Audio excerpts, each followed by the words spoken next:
Evangelho de João, capítulo 8. Encontraram? Amém? Vamos ler. Irmãos, é interessante que, eu não sei como é que está a divisão da sua Bíblia, mas você percebeu o verso 53 do capítulo 7, o último versículo, ele diz assim, e cada um foi para sua casa.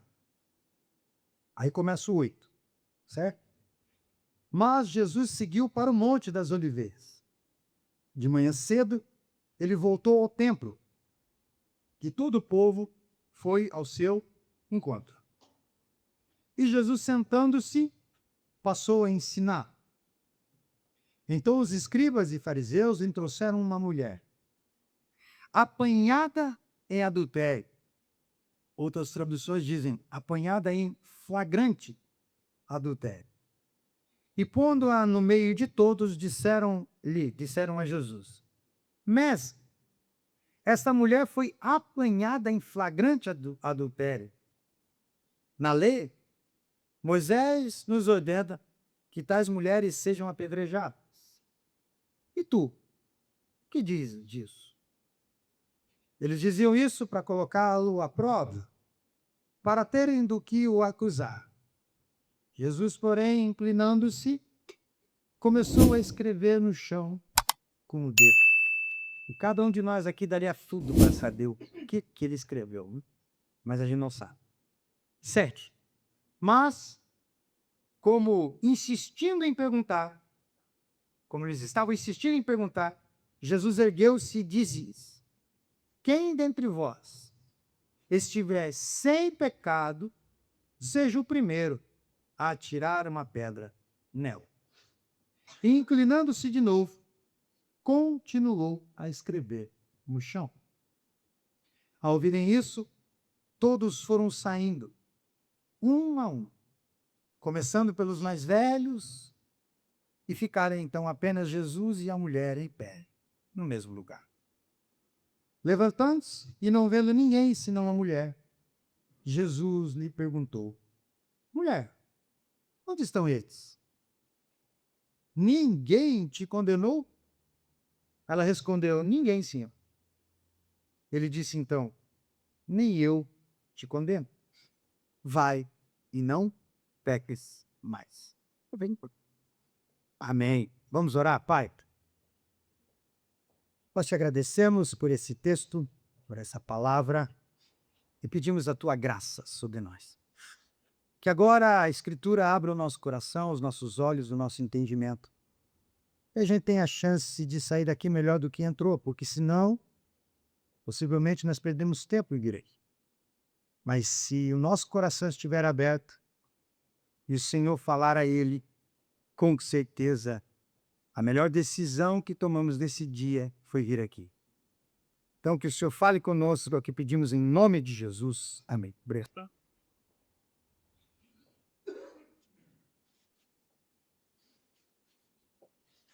Vamos pensar nesse texto. O Evangelho de João, ele é o Evangelho das conversas, né?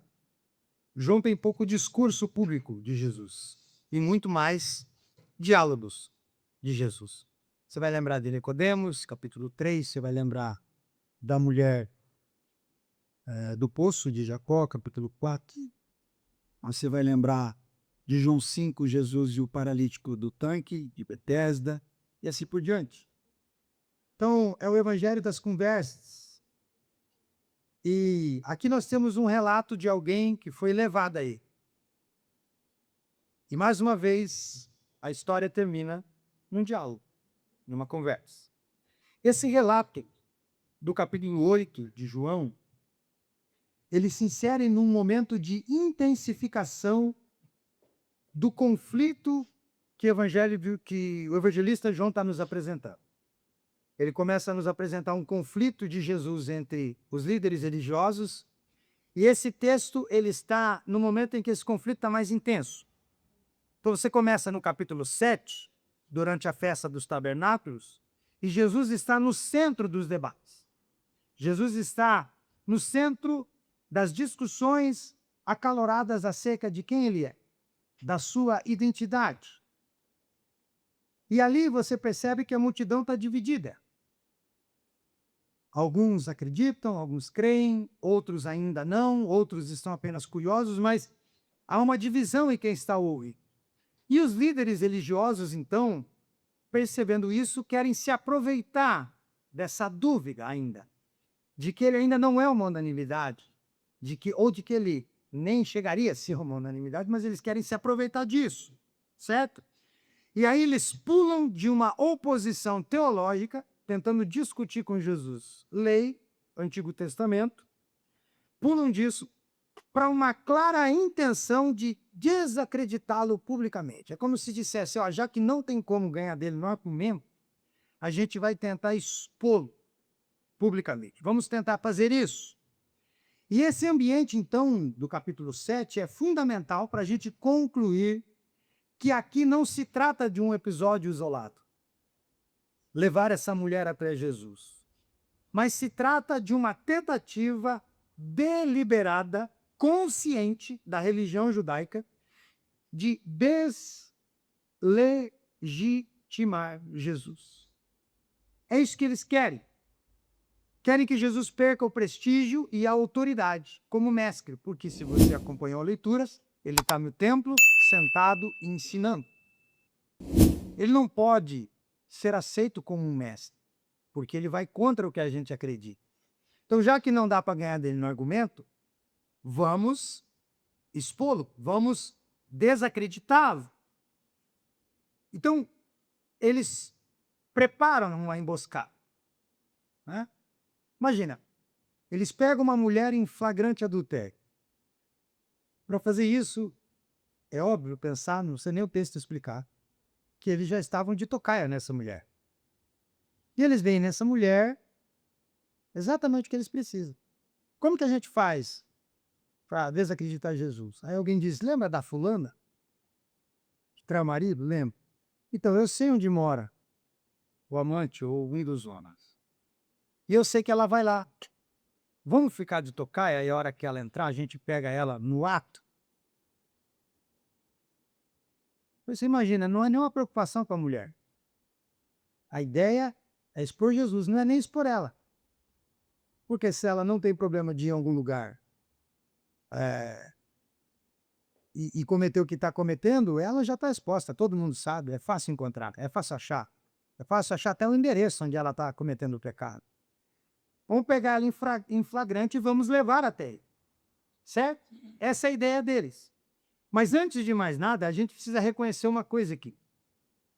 Esse texto, o verso 1 até o verso 11, ele não aparece nos manuscritos mais antigos do Evangelho de João. Ele não está no texto. Se você perceber, a sua Bíblia é impressa, ou até mesmo a digital talvez também tenha.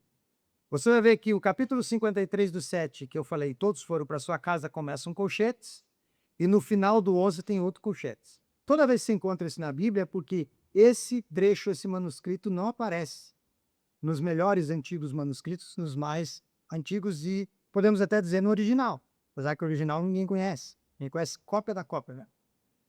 Mas se não estão na cópia, provavelmente no original também. Então não aparece. E tem um detalhe mais ainda interessante. Em alguns manuscritos de João, ele aparece em Lucas. Esse trecho. Aí foram rejeitados esses manuscritos porque são minoria. Essas cópias são minoria, então elas não têm autoridade. Então eles ficam com o que é a maioria, com João. Certo? Então, provavelmente, essa história aqui, ela é uma tradição autêntica sobre Jesus, real, verdadeira, que foi preservada de maneira oral. Era uma história que as pessoas contavam, que testemunhas que estavam presentes contavam e pessoas recontavam, recontavam, recontavam. Era uma história verdadeira que foi passado oralmente pela tradição. E aí alguém achou importante inserir no texto. Tanto é que se você ler o 7 e ler o verso 12 do 8, você vê que ele não encaixa. Você lê o capítulo 7, se você ler o capítulo 7 até o 53, ou melhor, até o 52, e ir para o 12 do capítulo 8, verso 12, você vai ver que o texto faz sentido. Esse texto no meio não faz sentido. Eles colocaram no meio do texto. E por quê? Porque a igreja, historicamente, aceitou esse texto como canônico, como inspirado. E incluiu ele no texto bíblico. E fez isso por quê? Porque esse episódio está em harmonia com Jesus. Simplesmente por isso. Diz muito a respeito a quem Jesus é o que a gente leu aqui, da ação dele contra os religiosos e a favor da mulher. Como diz respeito ao caráter de Jesus, e como é verdade, porque tem muita testemunha contando, precisa estar no texto, para a gente aprender mais alguma coisa sobre o Cristo. Então, ainda que exista um debate textual sobre essa porção narrativa aqui, o conteúdo dela é teologicamente consistente com os ensinos de Jesus em geral, dos 4 evangelhos. Por isso estão aqui. Por quê? Porque expressam com profundidade a coerência entre a justiça de Deus e a misericórdia de Deus. É coerente ver um Cristo justo aqui e ver um Cristo misericordioso aqui. Diz respeito a Deus, diz respeito a Cristo. Por isso está no texto. Inclusive, o tema central, ou um dos temas principais de João do Evangelho é o quê? Que Jesus veio cheio de graça e de verdade. Cheio de misericórdia, mas também cheio de justiça, de verdade. Então faz sentido esse texto estar aqui, certo?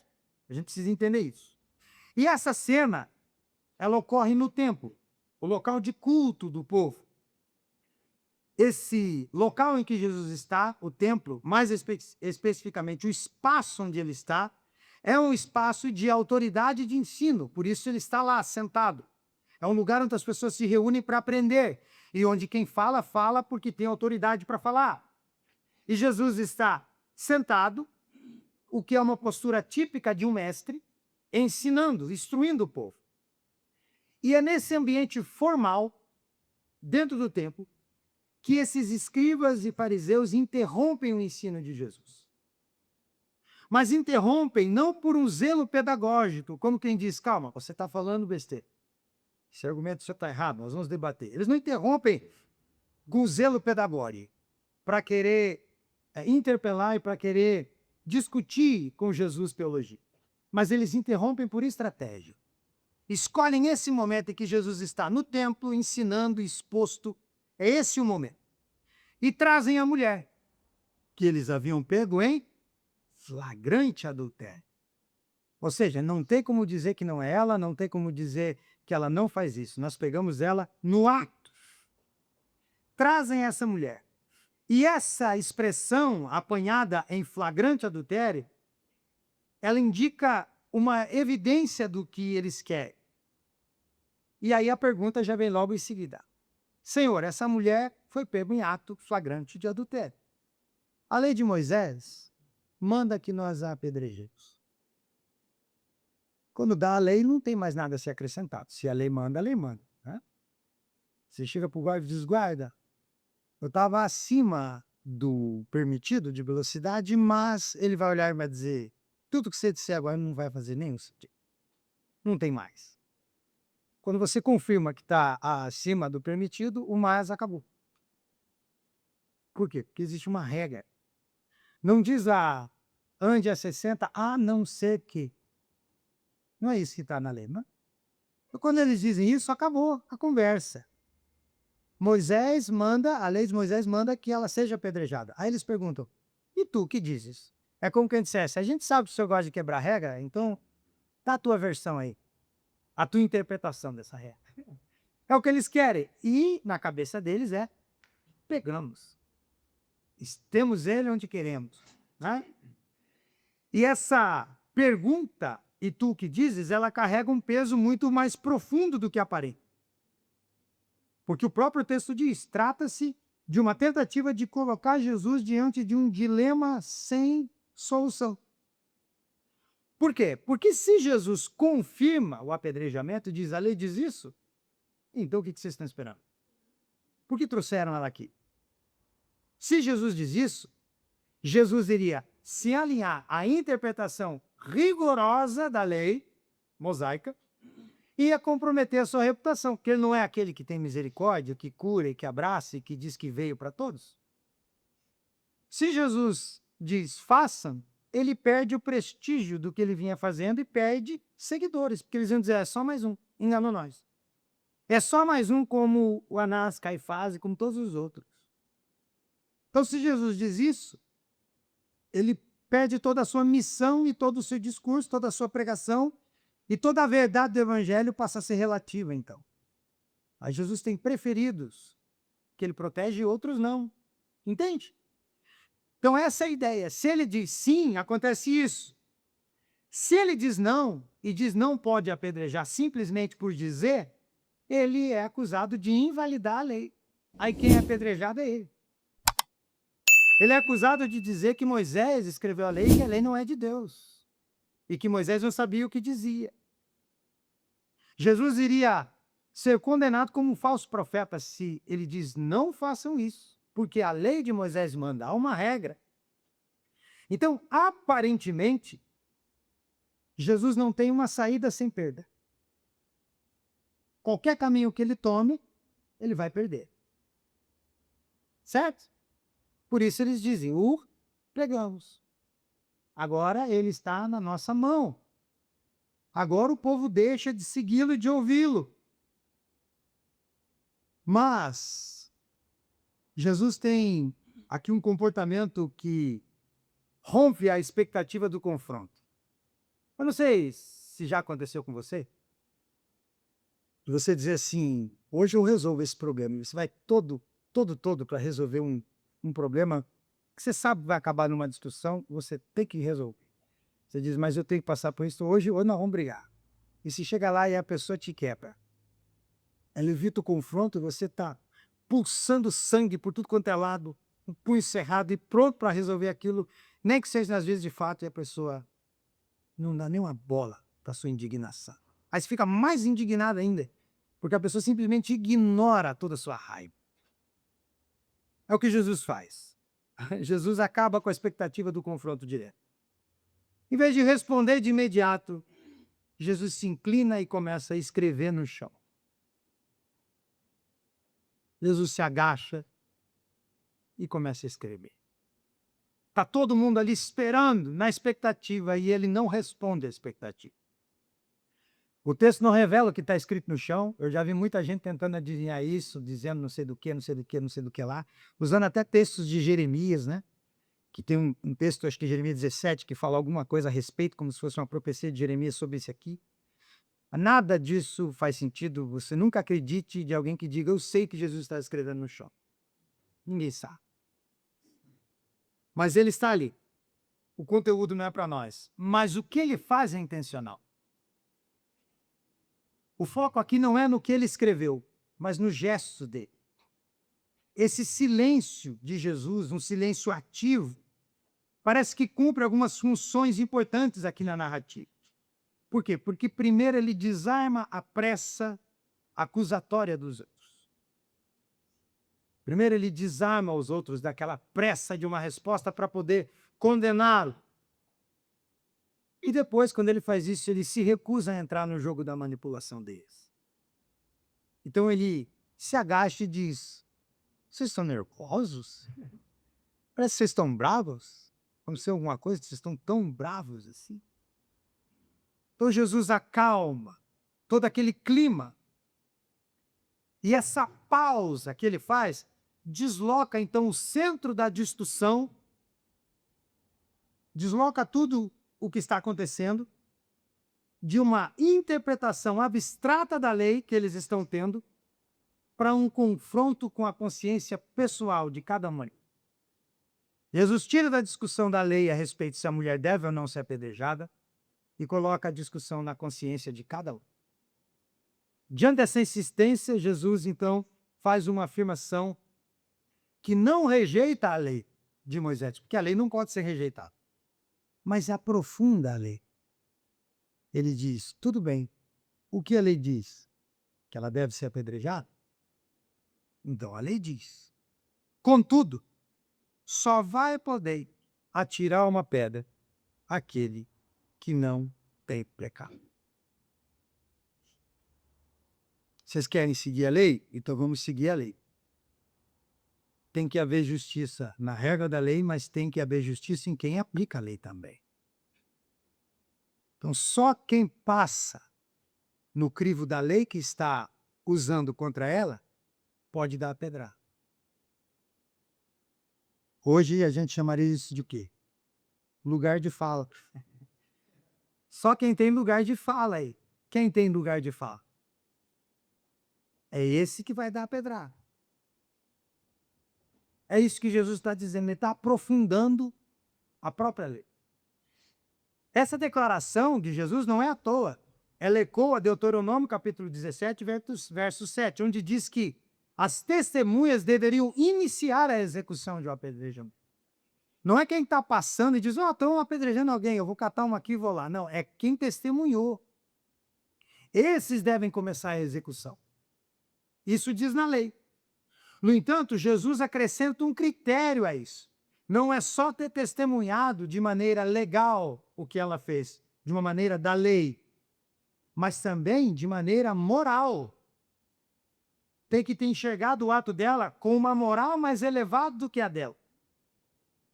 Ou seja, tem que haver integridade em quem vai executar esse juízo. Senão, não tem justiça.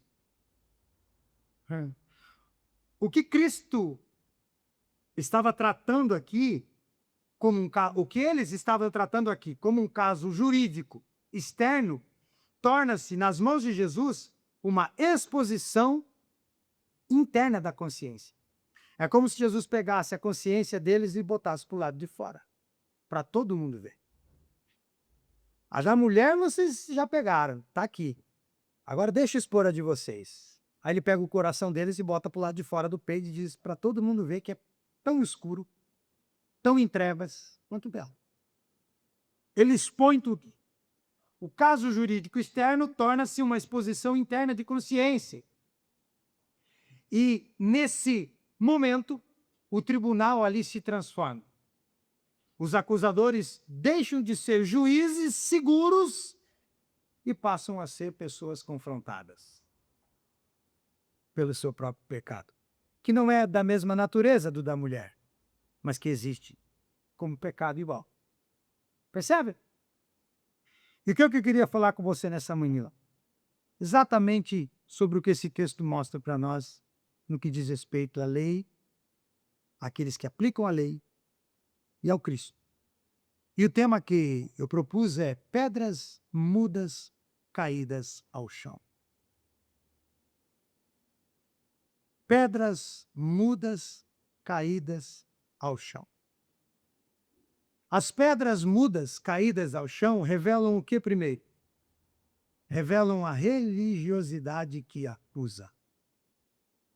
Quando essas pedras caem das mãos no chão e não são atiradas contra a mulher, e elas caem mudas e caladas no solo, elas revelam primeiro a religiosidade que acusa. Veja o verso 3. Então os escribas e fariseus lhe trouxeram uma mulher apanhada em adultério e, pondo-lhe no meio de todos, disseram a Jesus: Mestre, esta mulher foi apanhada em flagrante adultério. Na lei de Moisés, Moisés nos ordena que essas mulheres, tais mulheres que fazem isso, sejam apedrejadas. E tu que dizem? E eles diziam isso para colocá-lo à prova, para terem do que acusar dos escribas e dos fariseus. É uma mulher que foi apanhada em adultério no ato, em flagrante. À primeira vista, parece um ato zeloso da lei desses homens. A gente precisa resolver isso. Essa mulher não pode mais ficar expondo o marido dela assim. A lei tem uma parte que fala disso e a gente precisa aplicar isso aqui. Então parece alguém que está tendo um ato zeloso da lei de Deus. Mas quando a gente observa mais atentamente, a gente vai perceber que não há um interesse real na justiça aqui deles. Mas há um interesse estratégico que é expor Jesus. E o próprio verso 6 que a gente leu revela essa intenção. Diz o quê? E diziam isto para quê? Porque queriam tentá-lo, colocá-lo à prova, testá-lo, né? Ridicularizá-lo. Então a mulher aqui não é o centro da questão para esses homens. Poderia ser qualquer coisa. Mas a mulher é um meio. Ela não é o centro, mas ela é um meio para o que eles querem. Essa mulher aqui não está sendo tratada, então, como uma pessoa. Ela está sendo tratada como o quê? Como um instrumento. E a primeira coisa que a gente vai ver no texto é a desumanização do pecador. A religiosidade desumaniza. o pecador. O pecador perde a sua identidade humana quando a gente age com religioso, com religiosidade. A forma como essa mulher é conduzida revela para nós isso. Ela é colocada no meio. E jogam ela no meio. Ela é exposta publicamente. Veja, ela não tem nome. Não cita o nome dela. Ela não tem nenhum defensor. Não tem quem a defenda. A história é o que eles dizem e se encerra na versão deles. Então, a identidade dessa mulher é reduzida a quê? Ao seu pecado. Ela é a mulher adulta. Esse é o nome dela. Tudo que essa mulher é reduzida no seu pecado. Ela é reduzida a isso.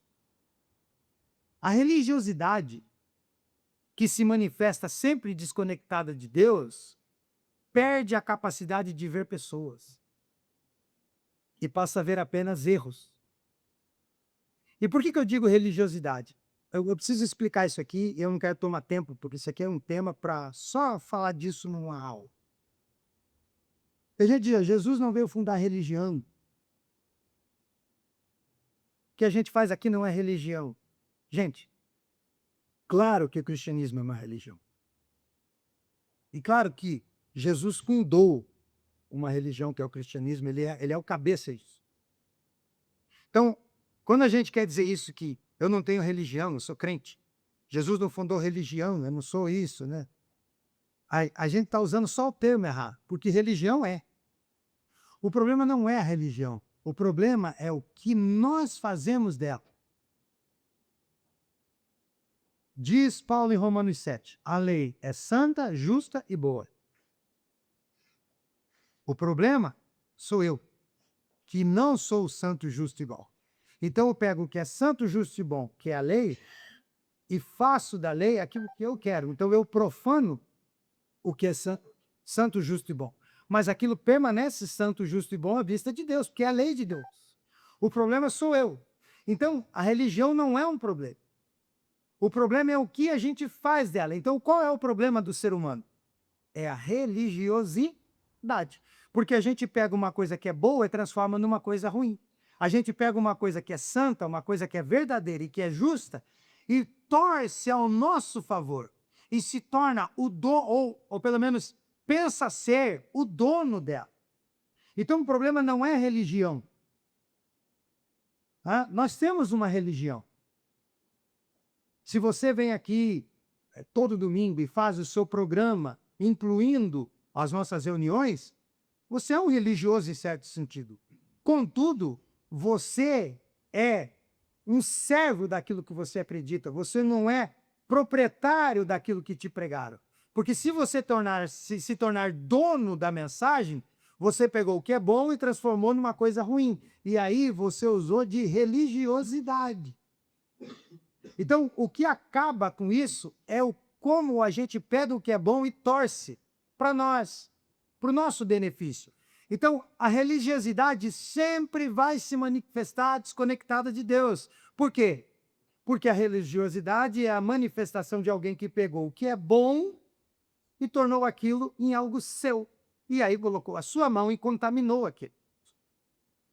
Então, a religiosidade, alguém que age com religiosidade, sempre vai agir fora do evangelho e longe de Deus, porque ele se tornou o Deus daquele discurso. Ele adotou o discurso para si e disse, isso aqui é bonito, mas Jesus não sabe muito bem dizer isso. Deixa que eu explico.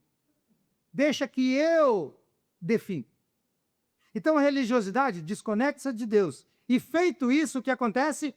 Perde a capacidade de enxergar pessoas e passa a ver apenas erros. Alguém que age com religiosidade não vê mais pecadores, vê apenas condenados. Porque a pessoa perdeu a identidade para ele a partir do momento que ela errou, porque ele não erra na cabeça dele. Então, esse padrão de religiosidade, ele se repete ao longo da Escritura. Você vai ler várias vezes sobre isso. E o que a gente percebe toda vez que se repete? O pecador vira um rótulo, a falha dele vira a identidade dele e a queda dele vira um espetáculo para todo mundo. É sempre assim. O pecador vira um rótulo, ó. O dia que você quiser saber o que Deus odeia, olhe para ele, olhe para ela. Aí você vai saber o que Deus odeia. Virou um rótulo, né? A falha dele vira uma identidade. Ele perde o nome. Ele é o adúltero, ele é o drogado, ele é o adicto, ele é o alcoólatra. Ele não tem mais nome, ele não tem mais lugar. O erro dele vira a identidade dele. E aí a queda dele vira o anseio do que age com religiosidade. Né? Não ficar esfregando a mão dizendo, eu vou ver o tombo e no dia que eu ver o tombo vai ser muito legal. Aí a queda dele é um espetáculo para todo mundo dizer, ó como Deus é santo, ó como Deus não tolera pecado. Eu não sei se eu falo disso aqui, mas vou falar. Não sei se como é que fala? O algoritmo do Instagram deve me odiar. A mil aninhos fica doida com isso. Tem um sujeito aparecendo para mim direto. Pastor Marreton, vocês já viram? Marreton, a boca de Deus falar. É um homem que precisa de ajuda. Antes é bom começar assim. Alguém precisava ajudar esse homem. Eu não sei onde ele mora, mas ele vive no mato. E ele decidiu viver uma vida no mato porque ele disse que o dia que Deus erguer, ele vai ser o pastor do Brasil. Quando ele abrir a igreja, todas as outras vão fechar. Aquilo ali é um retrato disso. Do que a religiosidade é capaz de fazer, apesar de ficar notório que esse homem tem um problema. Ele precisava ser ajudado. Talvez já tentaram e ele não quer. Não estou aqui dizendo que eu não sei. Mas o vídeo fica claro que esse homem ele está perdido. E perdido muito mais do que uma coisa comum, uma coisa normal. Mas o discurso dele é exatamente esse. Ali diz que todos são filhos do demônio, do Lucifer, e o único pastor de ovelha é ele, porque o evangelho está na boca dele. Ele diz que falta pouco para Deus levantá-lo, que ele é o único homem com unção no mundo. E aí todos os outros para ele viram nada. No começo a gente ri, porque é engraçado. Depois a gente tem dó, porque ele está sendo exposto, mas ele mesmo se grava, não tem ninguém filmando, é ele mesmo fazendo isso. E depois você sente um pouco de ira. Porque você diz assim, esse homem está desacreditando o evangelho. Mas como eu disse, há um problema ali. E a gente não sabe o contexto familiar de nada. Teria que conhecê-lo pessoalmente, a história dele, para começar a pensar em como poderemos ajudá-lo. Mas fica muito claro de que ele não quer ajuda, e na cabeça dele, é ele que tem que ajudar os outros. Então, eu vou chamar de personagem, apesar de não ser. Esse marretão na boca de Deus falando, é exatamente o fariseu, que desumaniza todo mundo e rotula todo mundo. Outra coisa que a gente vê, além da desumanização do pecador, é a seletividade da justiça religiosa dessas pessoas aqui. Por quê? O próprio cenário vai levantar uma questão séria. Segundo Levítico 20 e Deuteronômio 22, quando havia esses casos de adultério, e isso era constatado, os dois tinham que ser levados a público para ser apedrejados. Os dois. O homem e a mulher. Mas aqui o homem não está presente. Então, quer dizer, não é um problema com a lei e não estamos querendo aplicar a lei. A gente quer pegar Jesus. Então, a gente cumpre a lei pela metade também. Então, a ausência do homem aqui não é um detalhe irrelevante. É a evidência de que o interesse deles não está na justiça do que está acontecendo, mas na construção de um caso. É só isso que eles querem. Por isso não importa se o homem correu, não importa se o homem fugiu, não importa se o homem é influente e não podemos expô-lo assim, porque ele dá um favor para o tempo, alguma coisa para nós, para o nosso modo de enxergar a religião. A gente se dela. E aí eles pervertem a própria lei. Outra coisa que precisa ser dita, porque isso aqui vai para o YouTube, é alguém que diga, pois é, você segue uma religião que manda apedrejar a mulher e passar por... E um casal de adúltero e passar por... Cadê o amor aí que vocês pregam? Que é sempre a acusação que fazem, né? A Bíblia. Perceba, quando isso aqui foi instituído por Deus, a lei é de Moisés, mas foi Deus que deu a lei a Moisés, e diz que um casal fosse pego em adultério ou comprovado, no caso de adultério, os dois deveriam ser apedrejadas em praça pública, não há um prazer em Deus em ver pessoas sendo apedrejadas. Deus só está dizendo o que nas entrelinhas? Olha como é grave você trair a sua esposa. Olha como é grave você trair o seu marido.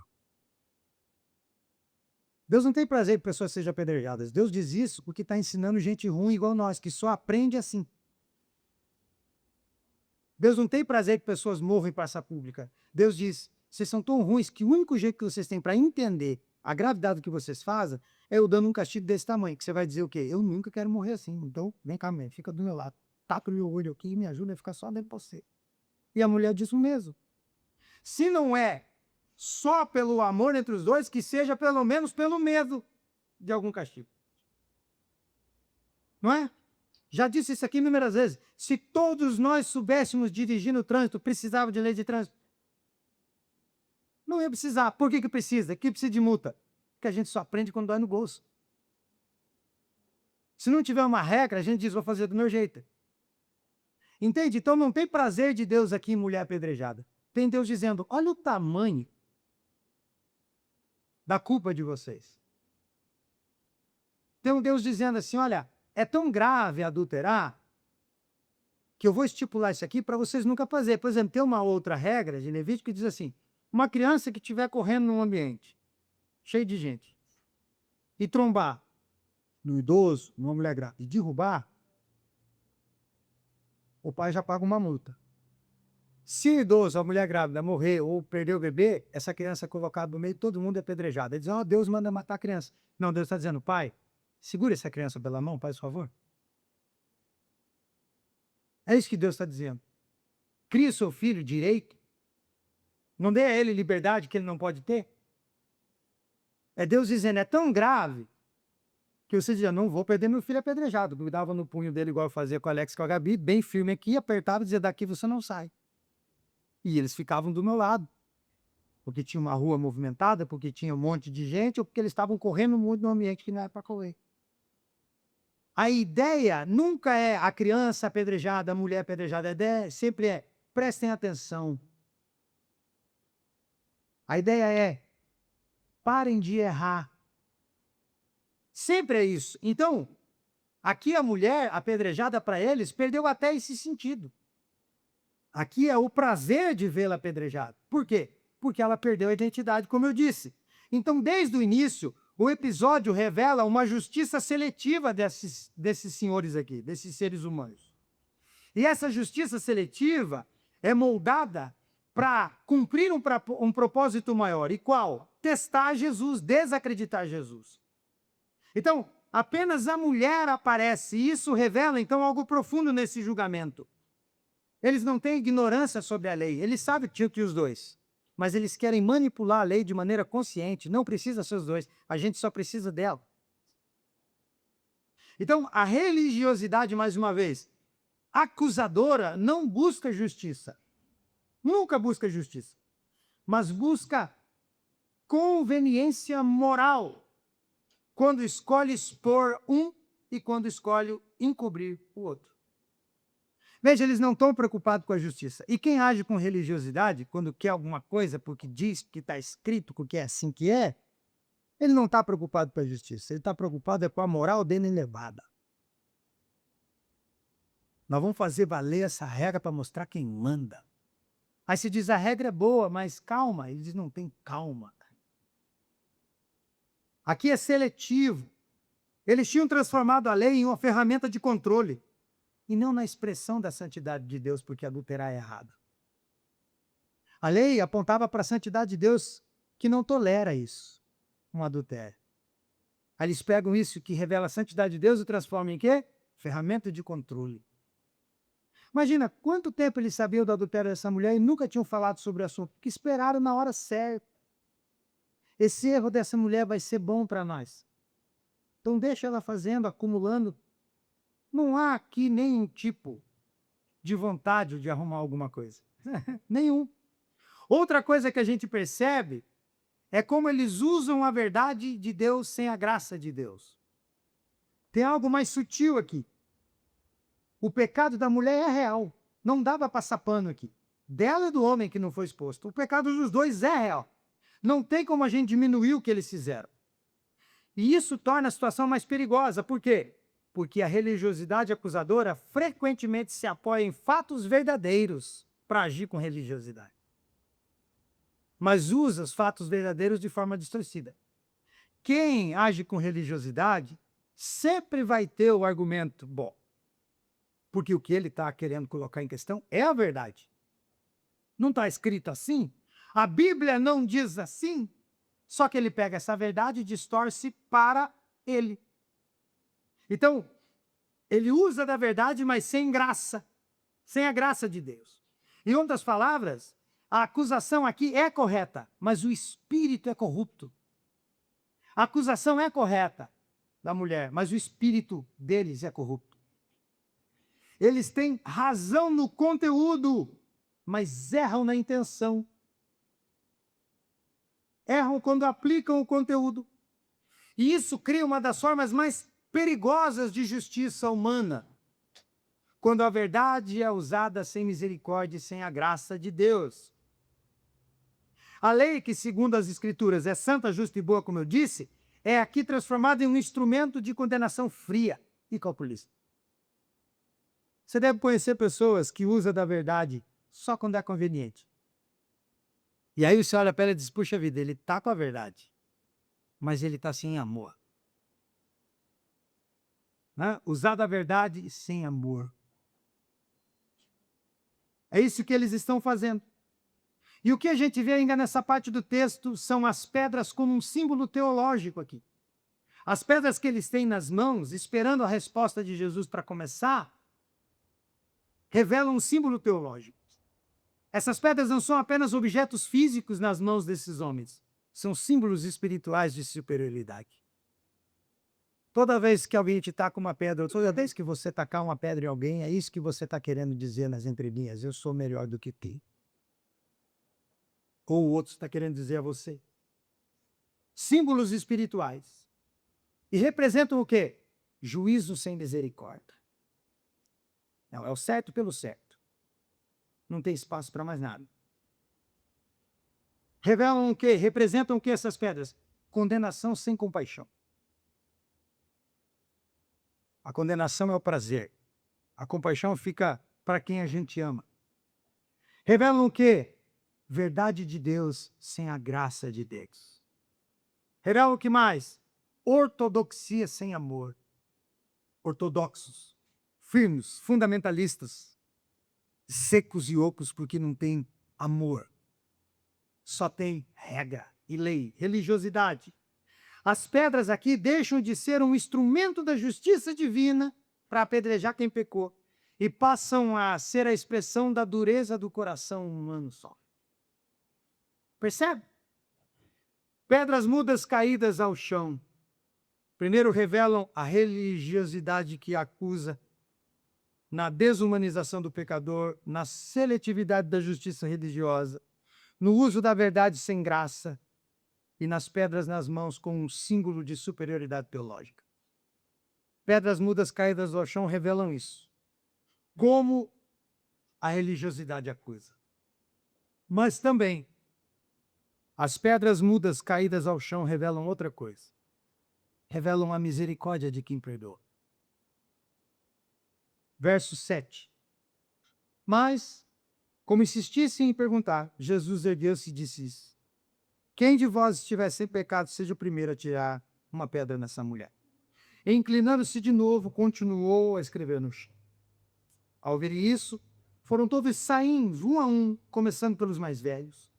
E ficaram apenas Jesus e a mulher, em pé no mesmo lugar. Levantando-se, não vendo ninguém, senão a mulher, Jesus lhe perguntou, mulher, onde estão eles? Ninguém te condena? Ela respondeu, ninguém, Senhor. Disse ele a ela, nem eu te condeno. Vá e não peques mais. As pedras mudas caídas ao chão também revelam a misericórdia de quem perdoa. Quando esses acusadores insistem numa resposta, Jesus se levanta e pronuncia uma das declarações mais penetrantes dos evangelhos e da Escritura como um todo.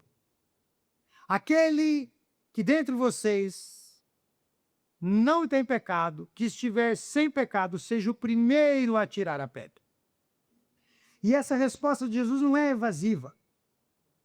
Ele não está fugindo da questão, mas ela é profundamente precisa. Jesus não entra na armadilha. Por quê? Porque ele redefine o tribunal. Ele diz, vocês acham que são juízes? Então deixa eu mostrar para vocês uma coisa. Redefine o tribunal. Aí a gente percebe aqui, de primeiro plano, que Jesus não só mantém a lei que eles estão usando, mas ele aprofunda ela, como eu já disse. Jesus não rejeita a lei de Moisés, pelo contrário, ele sustenta a lei de Moisés, porém, ele eleva a lei, eleva a aplicação dessa lei ao nível do coração. Então ele não anula a lei, ele eleva a um propósito mais profundo. O que Jesus faz aqui é não só revelar o pecado do réu, da mulher, mas também o pecado do coração de quem está julgando. Ele expõe tudo.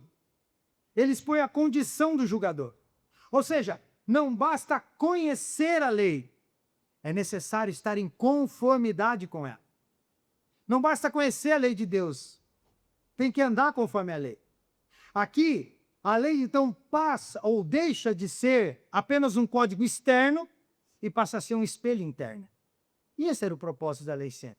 A lei foi dada para isso. A lei não melhorou ninguém nada no Antigo Testamento. A lei só expôs. Ela é um espelho interno. Quando Deus deu a lei, já disse que isso aqui também inúmeras vezes, né? Ele não tinha intenção de salvar, porque ninguém é salvo pela regra, porque ninguém cumpre a regra. Lembra que eu falei do VAR uma vez aqui, fazendo uma comparação? Por que o VAR não resolve o problema do futebol mundial? Porque quem joga bola é homem, é humano. O VAR fez o quê? Expôs o gol de mão que antes ninguém via, ou que antes pelo menos o juiz não via. Agora está exposto no telão. Aí o VAR melhorou as pessoas? Não, as pessoas ficam tentando ainda cavar falta, cavar pênalti, fazer gol de mão. Só que agora elas são expostas. A lei não resolveu o problema do ser humano, ela expôs. Jesus disse, vocês querem usar a lei assim? Então a lei é para todos. Olha o espelho aí. A lei é o espelho. A lei que estava sendo usada aqui como instrumento de condenação, agora se revela na sua verdadeira função, ou pelo menos na sua verdadeira proposta. Expor o pecado universal e nivelar todo mundo debaixo de Deus. Se a lei é para todos, quem é melhor que aquela adúltera? Ah, mas eu nunca adulterei. Né? Agora, roubar, aí já é outra coisa. Isso eu nunca fiz. E as outras? Não, esse é um assunto para, como dizia o Fofão, esse é um assunto para outro pôr do sol, essa história é para outro pôr do sol. Nós estamos falando do teu aqui. Não é assim? Aí Jesus diz o quê? Não. A lei nivela todo mundo debaixo do único que julga. Essa era a ideia da lei, a função da lei. A lei não era só identificar o pecado, mas nivelar pecadores. Todos pecam porque ninguém cumpre a lei. Não é só um identificador do pecado, mas um revelador de todos os pecados. Aí outra coisa que a gente vê nessa porção de texto, quando as pedras caem mudas no chão, diante daquele que tem poder para perdoar, é que a consciência é despertada pela necessidade de santidade. Toda vez que você parar para refletir sobre as suas ações, você vai parar para refletir sobre as suas ações por uma razão simples. Deus é santo. Eu não posso fazer isso. Se eu me identifico com Deus que é assim, como é que eu vou agir assim? Né? A consciência vai ser sempre despertada pela necessidade de santidade. O texto diz que um a um começaram a sair partindo dos mais velhos. Os mais velhos vão saindo fora antes. Né? E não é que um constrangimento social, mas é um confronto espiritual. Todo mundo está sendo confrontado pela própria consciência quando Jesus diz, só quem não tem pecado que atire a pedra. Quando o sujeito começa a pensar na vida dele, olhar para a pedra, olhar para a mulher, para a vida dele, para a pedra, quase vira de costas e diz assim, passa por aqui, mulher, sai, vou fazer de conta que assassino não existe. Que pedra na minha mão, Jesus, quando? Tem uma pedra aqui, onde é que estava? Eu não vi. Sabe? Eu já disse isso aqui, né? Criança. Criança faz uma coisa errada e você pega e faz. Daí eles, o carro, pai. Eu disse, não, não é do carro que nós estamos falando. Nós estamos falando que você. Olha lá, pai, passarinho, né? Toca em outro assunto. Nesse, não. Aí eles começam a ser confrontados e vão saindo. E as pedras vão caindo. Eles vão jogando elas no chão. E vão saindo fora. Diante da santidade do Cristo, o que acontece? A acusação perde a segurança. Diante de Deus, todas as nossas regras ruins caem. E nós vamos perdendo a segurança em julgar os outros. Antes estávamos seguros, agora a gente já não está mais tão seguro. A acusação perde a segurança. A autoconfiança em apontar o dedo para os outros começa a desmoronar. Não dá para apontar o dedo porque eu também não sou fácil. Eu também não sou fácil. Como é que eu vou fazer isso? E aí a nossa consciência desperta. Quer saber? Antes que esse negócio fique pior, eu vou jogar essa pedra fora e vou sair daqui. E eles começam a ir embora. Os mais velhos vão primeiro. Possivelmente porque tem mais acúmulo de história. Tem mais coisa para pensar, né, de pecado, porque tem mais vida vivida. Então eles são os primeiros aí. Eles têm uma maior percepção das falhas e acúmulo delas. E aí a gente percebe uma coisa interessante, gente. Percebe que Jesus não expulsa ninguém. Não é Jesus que expulsa esses homens. É a própria consciência iluminada pela verdade que os constrange. Jesus não diz, vazem daqui, seus horríveis. Saiam daqui, seus religiosos, sem vergonha. Ele não precisa. Ele olha no olho e diz, tem certeza, meu amigo? Ele não precisa fazer uma lista, que ele sabe o pecado de todos. Ele não precisa fazer a lista. Ele diz, está aí a lista, só lê. Está no teu coração. Só abre ela e começa a ler. E aí você mesmo responda para si mesmo. Porque eu fico, como dizem o ditado, isso é uma mosca. Essa mulher, ela está esperando a pedrada. Sabe, ela bota uma mão aqui, outra aqui, diz, se for no corpo, pelo menos eu fico viva mais um pouco, se for na cabeça, já morre de uma vez. Ela não está vendo nada, ela está só ouvindo o diálogo e esperando a primeira. Muda. E vai caindo. E ela não pode nem olhar e dizer, viu, vocês são iguais a mim. Ela não pode nem dizer isso. Porque ela sabe que a pedra era para ela. E tudo vai caindo e ela vai ficando sem entender com tudo, ainda com aquele medo. E Jesus não precisa ficar na frente com um escudo. Jesus fica só posicionado como uma verdade absoluta do Evangelho. Olhando para aqueles homens e dizendo, vai, podem começar. Duro é quem começa. Quem começa? Quem dá a primeira pedrada? Quem desperta o efeito manada, que começa e depois o resto vai atrás sem saber por quê? Não tem nem efeito manada aqui. Tem só gente confrontado, tendo a podridão do seu coração exposta para o lado de fora do peito, para todo mundo ver que aquilo que era um status de orgulho, um religioso, que usa da religião para a religiosidade, é tão podre quanto qualquer outro, quanto qualquer um. Essas pedras mudas jogadas ao chão também revelam a queda do coração. As pedras do chão revelam o colapso da acusação deles e a queda do coração deles. À medida que cada acusador vai se retirando, algo muito simbólico acontece. As pedras caem no chão. Elas caem não por falta de evidências contra a mulher, porque tem, eles pegaram em flagrante. Elas não caem porque a mulher estava sendo injustiçada, mas elas caem por causa de autoridade moral de quem acusa. Lisone diz, olha, como é que eu vou te tacar uma pedra, mulher? Você estava na minha lista.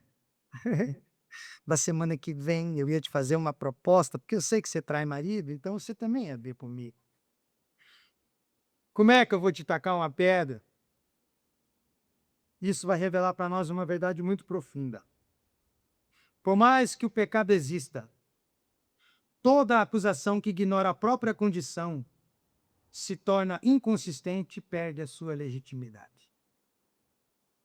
Por mais que pecados existam e que pessoas pequem contra nós, toda a nossa acusação que ignorar a nossa própria condição de pecador igual a da pessoa que está fazendo mal para nós, vai se tornar inconsistente e vai perder a legitimidade.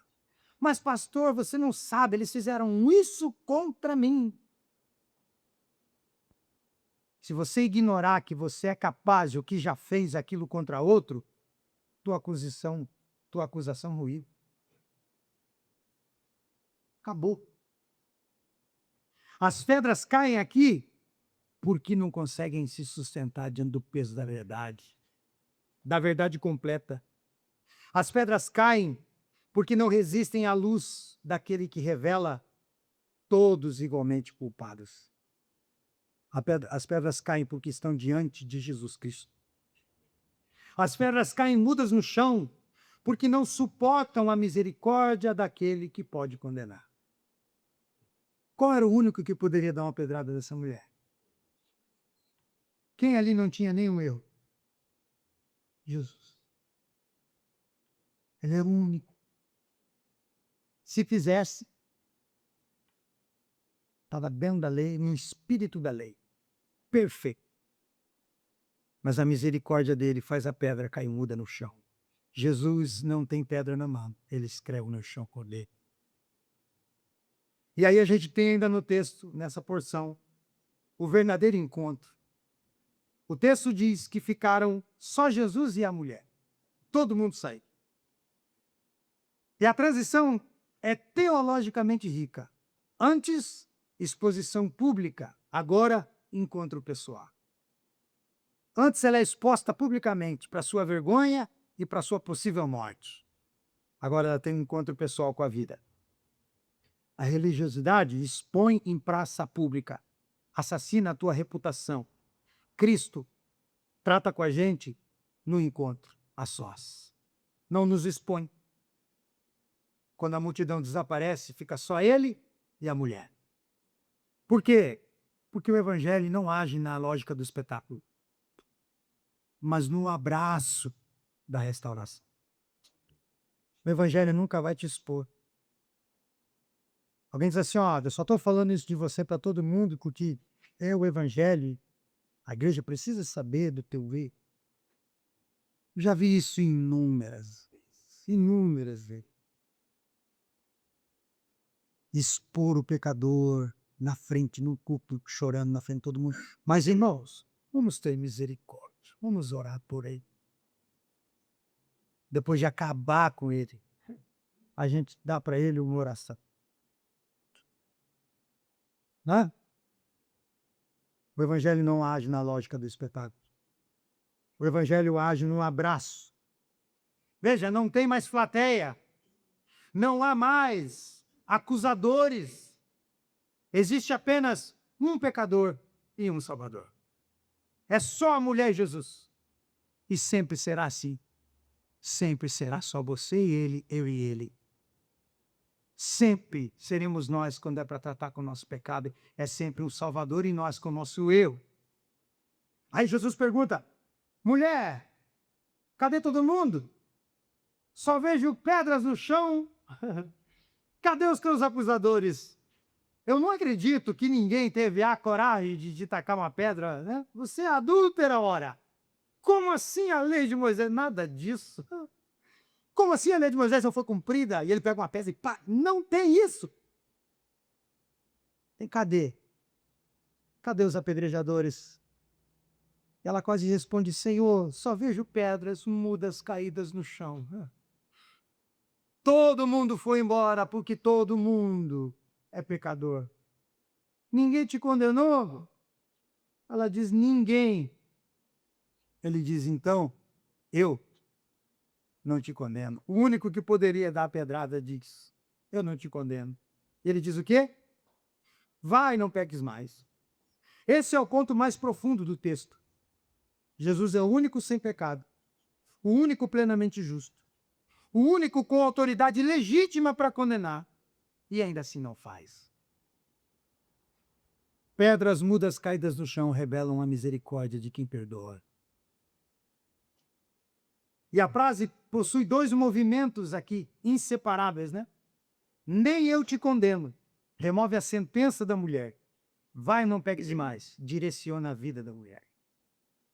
A resposta é: você está perdoada. Eu sou o Cristo. E a direção é: não faça mais isso.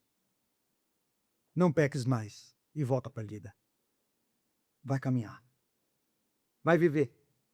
Veja, Jesus não redefine o que é pecado, mas ele redefine o futuro do pecador. Ele o salva. Ele o justifica. Jesus não apenas impede a morte da mulher como um herói, mas ele inaugura para ela uma nova possibilidade de vida. Uma vida sem adulterar. Uma vida de fidelidade, uma vida de quem quer recomeçar a vida e consertar tudo. Jesus rediciona tudo para ela. Salvação completa. Arranca a culpa e pavimenta o chão para andar em cima. Pare de andar na lama. Agora ande em segurança no caminho do Evangelho, apontado, direcionado para a glória de Deus. É isso que ele faz. Para encerrar. Todos nós aqui, em algum momento, já estivemos em um desses dois lugares, não é? Ou com pedras na mão, ou sobre a mira das pedras. Não adianta você dizer que não. E não adianta eu dizer que não. Ou você já teve pedra na mão numa situação igual, ou você já teve na mira de pedra com pessoas com pedra na mão. E a pergunta que o texto faz para a gente não é: você já errou?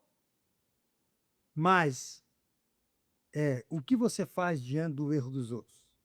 Porque a primeira está respondida. Todos nós erramos. A questão é: como a gente reage quando a gente encontra alguém que errou e nós estamos com a justiça do nosso lado? Essa é a pergunta. A religiosidade nos ensina a acusar e condenar. Mas o Evangelho, na pessoa de Cristo, nos ensina a confrontar o pecado, mas com graça, amor e verdade. Essa mulher não deixou de ser pecadora, Jesus não passou o pano para o que ela fez. Mas ele a confrontou com graça e com verdade. Talvez hoje aqui você esteja carregando a culpa, como a dessa mulher aqui, de ter feito algo para alguém e está culpado, jogado no meio como ela, ou talvez você aqui representa os fariseus com pedras na mão, esperando o momento certo para aplicar a justiça. Para quem está sob a culpa, eu quero dizer que Cristo não ignora o seu pecado, mas também não te abandona nesse pecado, porque ele levou sobre si a nossa condição de pecadores. Ele te substituiu na cruz e levou o seu pecado. Então ele não ignora isso. O fato de ele não ignorar isso está na cruz. Ele morreu por causa do teu pecado. Então ele não passou o pano. Esse seu pecado está lá, naquele prego, nas mãos, nos pés e naquela cruz horrível. Ele pagou por ele não ignora. Ele assume a nossa condição, não nos abandona nele. Se tem alguém que com pedra na mão esperando a hora certa, antes de levantar a mão, examine o seu coração. Antes de clamar por justiça, examine o seu coração. Exatamente porque, no fim, as únicas mãos que poderiam lançar pedras foram as mesmas que escolheram salvar abertas na cruz. A de Jesus. E tudo isso aqui fica um lembrete para nós, irmãos. Eu quero que, se você não entendeu nada do que eu disse, ou não prestou atenção em nada do que eu disse, fique com essa frase aqui, que eu vou dizer. Nem eu te condeno. Vai e não peques mais. Nem eu te condeno. Vai e não peques mais. Jesus pagou caro por cada vez que proferiu essas palavras. Jesus pagou caro por cada vez que disse isso a alguém. Nem eu te condeno, vai, nem peques mais. Cada vez que ele diz isso, quando ele diz isso na cruz, vai, perdoas porque não sabem o que fazem, ele paga caro porque ele leva o pecado de todos. Para cada vez que ele disse, eu vou redirecionar a sua vida, ele sofreu mais um tanto naquela cruz. Pagou caro por dizer, vai, não peques mais. Se isso não for razão para a gente parar de pecar, ou pelo menos diminuir drasticamente o nosso pecado, e para a gente parar de acusar os outros, nada mais será. Pedras mudas caídas ao chão revelam a religiosidade que acusa, mas é que é confrontada pela consciência, e revelam a misericórdia de quem perdoa, quando faz elas caírem, porque nos confronta com o nosso pecado. Pecaram contra ti, eu não estou diminuindo o que fizeram contra você. Pastor, senta comigo que você vai chorar quando eu contar a história. Provavelmente vou, eu não sei porquê, mas eu estou mais chorão agora. Provavelmente eu vou chorar quando você contar a sua história. Vou chorar com você, porque injustiças são injustiças. Agora, o que eu nunca vou alimentar, nunca vou jogar gasolina, nunca vou colocar carvão, é na sua sede de vingança. Se você disser, pastor, eu estou só esperando, o meu dia vai chegar, eu vou dizer, larga isso já, solta essa pedra aqui. Joga ela no chão. Joga ela no chão e creia no Cristo do Evangelho. Creia nele, confie nele. Só isso que você tem que fazer. Aí você diz, mas pastor, ele fez o mal a mim, ela fez o mal a mim, enquanto eu estou aqui sofrendo, ela só pressa, só voa. Como assim? Isso não é problema seu. Isso é problema dele. Você não pode medir a sua reação pelo outro, senão você vai ser sempre refém do outro. As pessoas chegam para mim às vezes e dizem assim, pastor, eu não levo o desaforo para casa porque eu não sou refém de ninguém. O sujeito acumula um monte de briga, é refém de todas as brigas. Não consegue se desvencilhar de nenhuma confusão. Não consegue sair fora de nenhum conflito. E eu digo, você não é refém? Se isso não é ser refém, o que é ser refém então? Você diz, eu levo tudo assim, porque comigo não. Eu digo, contigo sim, tanto é que você não foge de nenhuma. Você está acorrentado a isso, gente. Experimenta, por pelo menos 10 minutos, quebrar a corrente e ver um mundo do outro lado. Eu duvido que se você conhecer o Evangelho do jeito que o Evangelho é exposto por Jesus Cristo, você vai ficar refém de qualquer pessoa que te faça mal. As pessoas podem até nos machucar, mas é a gente que decide até quando aquilo dói. As pessoas podem até nos ferir, mas é a gente que decide até quando dói aqui. O dia que a gente decide isso não me dói mais, o outro pode fazer um teatro na tua frente. Você desce e escreve com o dedo no chão. E o Evangelho sempre vence. Sempre desce. E aí no céu, você dá de cara com a pessoa que te fez mal. E aí não vai ser assim, ô Jesus, vem cá, eu acho que está errado, vê na lista, porque a pessoa não era para estar aqui. Se você é do Evangelho, no céu você vai dizer, rapaz, que bom que você encontrou o teu caminho, que bom que a gente está aqui junto. E aí não vai precisar nem perdoar, e nem se perdoar, e nem pedir perdão, porque nós voltamos na graça plena. A única coisa que vai ficar no coração é que bom que você se encontrou e que bom que eu me encontrei em um Cristo, por mais que a gente nunca mais se cruzou. E o Evangelho só vai ganhando, só vai vencendo e vencendo. Coloque-se de pé.